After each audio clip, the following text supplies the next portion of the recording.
Hey, Miles, what'd you play today? Oh, hey, didn't see you there. Played some boring stuff.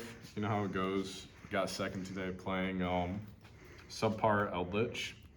So, I mean, a lot of the ratios are pretty standard. If they're not standard, it's not because like I'm trying to be spicy. I don't have the cards. So 2 Golden Lord.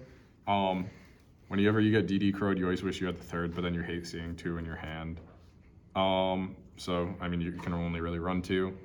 One of the Black Awakening. I think I saw this in like one deck profile and I never bothered to change it. So there's that. And then I got the 3 Super Polys.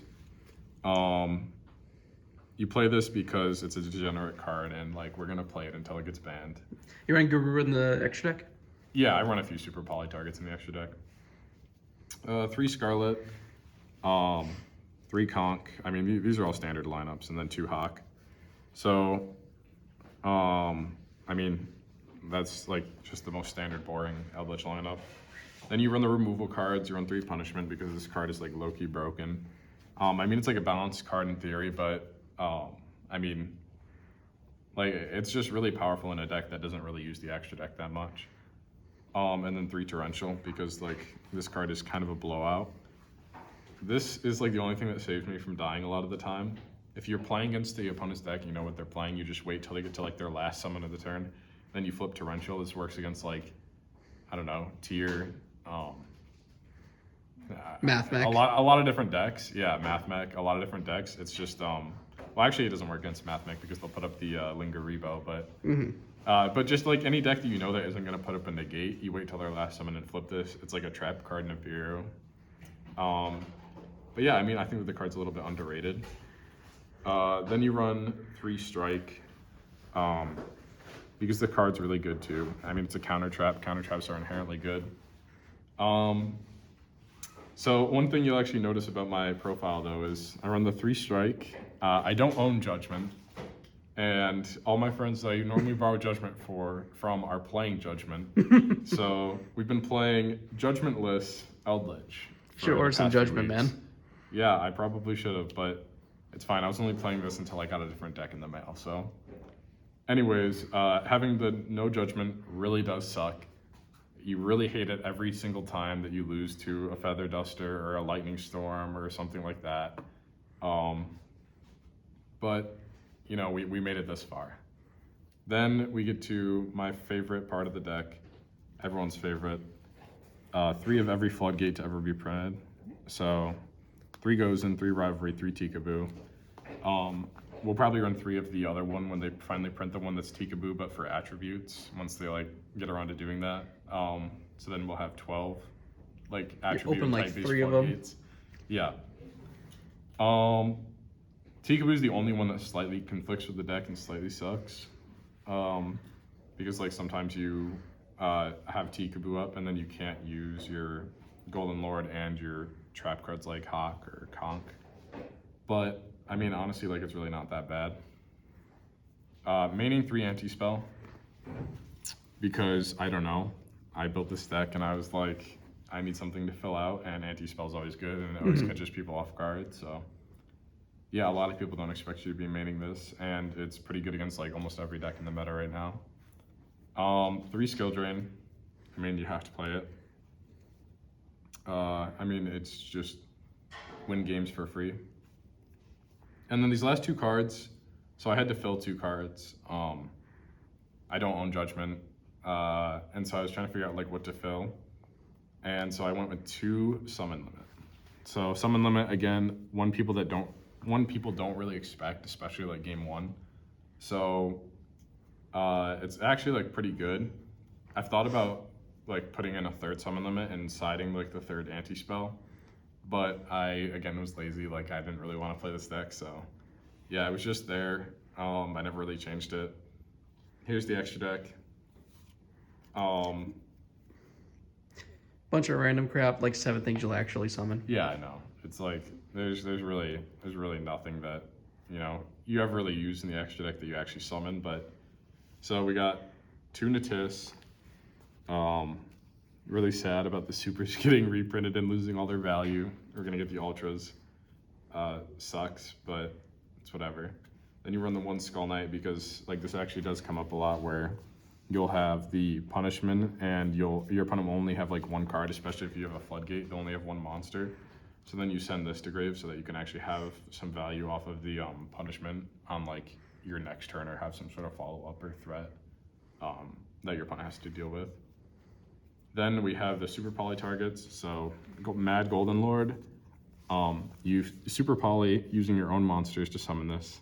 I saw it in a deck profile. I never have ever once summoned it in like the 3 or 4 weeks of playing this deck. So yeah, probably pretty bad. Dragostapelia, really good against like tier and other fusion-based decks branded. You know, because it takes 2 of their monsters away from them and then also gives you a negate on field, which is really good. Same thing with Starving Venom. Same thing as Dragostapelia, but for your turn, so you can OTK.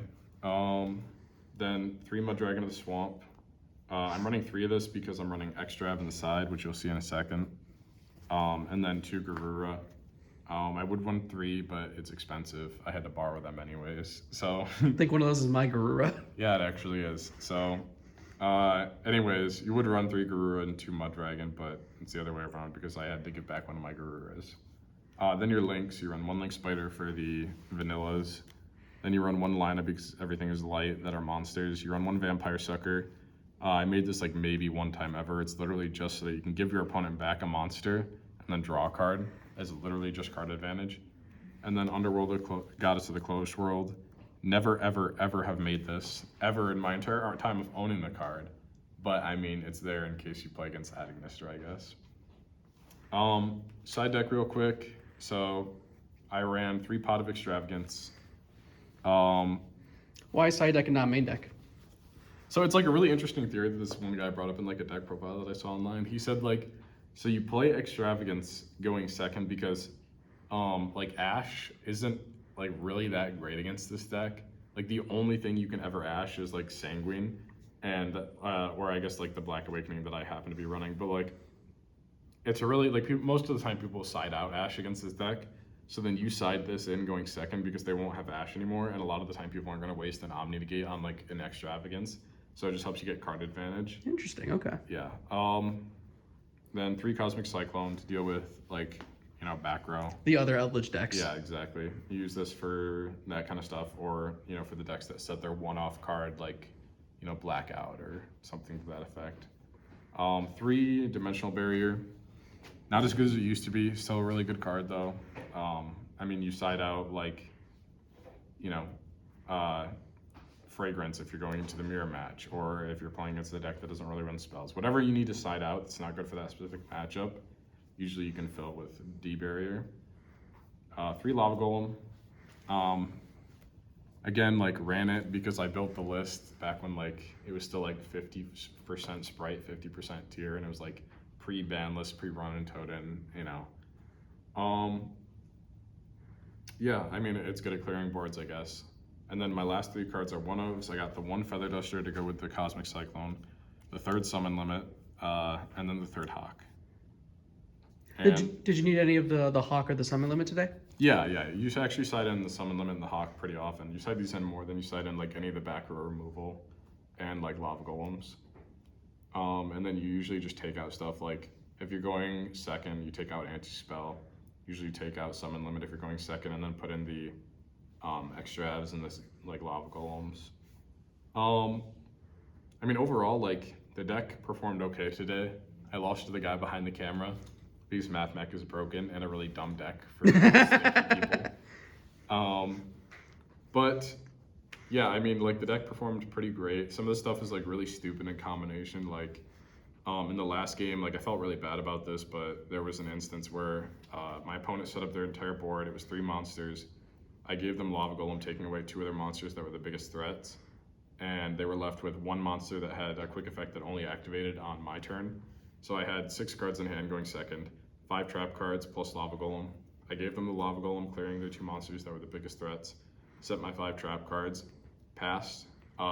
During their turn, on their standby phase, I activated my punishment, targeting their last monster that couldn't activate its effect on my turn or on their turn.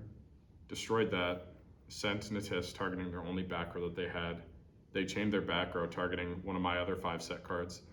My other set cards being Skill Drain, Goes in Match, Rivalry, and then Sanguine.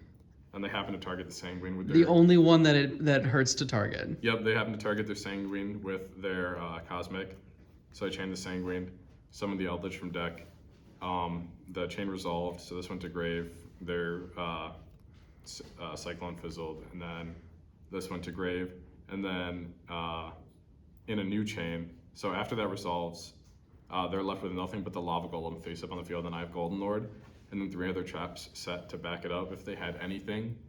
But I happened to just flip over Rivalry, so they're locked into Fiends with the Lava Golem, and we were about to go to time anyways, so that pretty much ended the game right there. Yeah, there's a lot of like disgusting interactions between a lot of these cards, like the removal plus the floodgates, so yeah, I mean, that's pretty much the deck. I kind of hate playing it, but you know, we'll have something different coming soon. As long as you hate playing it as much as I hate playing against it, we're in a good situation. If Well- you want to see Miles lose to Circular Beatdown, there'll be a duel up pretty soon. That's that exact situation. Yeah, we're gonna start doing feature matches for the YouTube channel. So hopefully we'll eventually get to the point where we're streaming matches live from club directly to you guys.